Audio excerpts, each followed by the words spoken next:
بعد السلام علیکم ورحمۃ اللہ وبرکاتہ نحمده ونصلی علی رسولہ الکریم اما بعد فاعوذ باللہ من الشیطان الرجیم من حمزہ ونفخہ ونفثہ بسم اللہ الرحمن الرحیم۔ میرا آج کا موضوع ہے سحر امراض، بیماری مبتلا کرنے والا جادو۔ اس بیماری کے متعلق اس کی علامات اور اس کا علاج یہ میں انشاءاللہ بیان کروں گا۔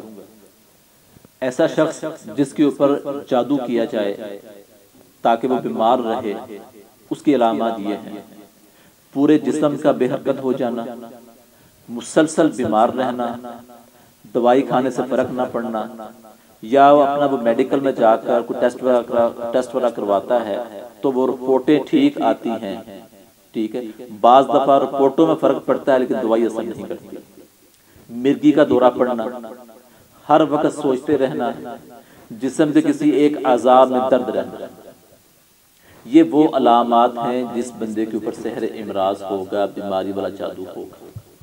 اس کا علاج کیا ہے کہ وہ بیری کے پتوں سے 7 دن لگاتار نہائے، 10 سے 15 پتے یا 15 سے 20 پتے لے لے، 4 سے 5 کلو پانی میں ڈال کے اس کو اچھی طرح پکا لے، پھر اس پانی سے وہ نہائے۔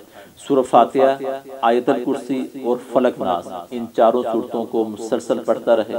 سورہ جن، سورہ یاسین اور سورہ دخان، ان تینوں صورتوں کو پڑھے یا اس کی تلاوت کرے، تلاوت سنے یا پڑھ لے، اور انہی تینوں صورتوں کو پڑھ کے پانی پہ دم کر کے پانی کو پی لے۔ زیتون اور کلونجی ان دونوں تیلوں کو مکس کر کے ان پر یہ دم کر لے اور اس سے اپنے جسم کی مالش کرے۔ وآخر دعوانا الحمدللہ رب العالمین۔